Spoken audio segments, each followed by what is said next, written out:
আসসালামু আলাইকুম প্রিয় দর্শক, আশা করছি সবাই ভালো আছেন। আজকের ভিডিওতে দেখাবো কিভাবে আপনার ফোনের কিবোর্ডে আপনার ছবি অথবা যে কোনো ছবি অ্যাড করতে পারবেন।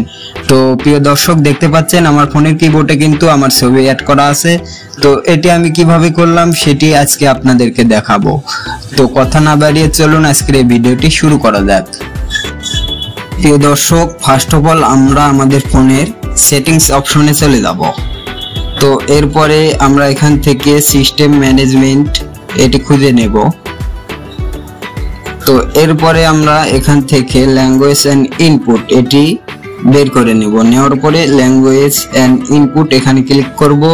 এরপরে একটু নিচে আসবেন, আসার পরে দেখতে পাবেন আপনার ফোনে যে কিবোর্ডটি সেট করা আছে সেই কিবোর্ডের পাশে এই বাটনটি অন করা থাকবে।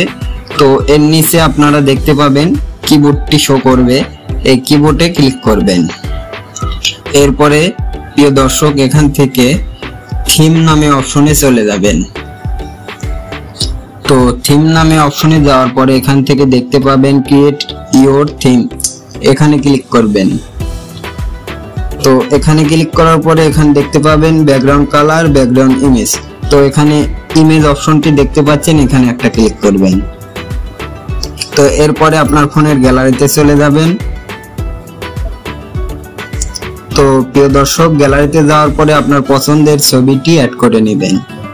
তো অ্যাড করে নেওয়ার পরে এখান থেকে ক্রপটি কাস্টমাইজ করে নেবেন, আপনারা আপনাদের ফটো অনুযায়ী কাস্টমাইজ করে নেবেন।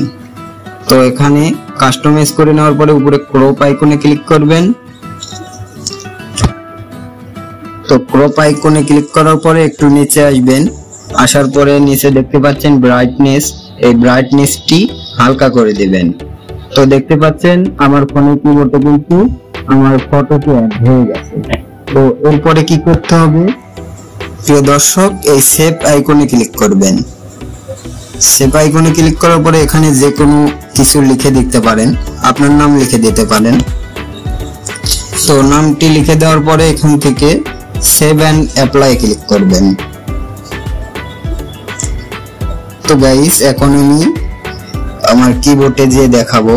তো আমি প্লে স্টোরটি ওপেন করে নিচ্ছি। নেওয়ার পরে দেখতে পাচ্ছেন আমার ফটো কিন্তু অ্যাড হয়ে গেছে এবং খুব সুন্দর লাগতেছে দেখতে। তো গাইস, এরকম ভাবে আপনাদের ফোনে কিবোর্ডে আপনারা আপনাদের পছন্দের ছবি অ্যাড করতে পারবেন। তো ভিডিও যদি ভালো লেগে থাকে তাহলে অবশ্যই ভিডিওতে একটা লাইক করে দিবেন। সবাই ভালো থাকবেন, আল্লাহ হাফেজ।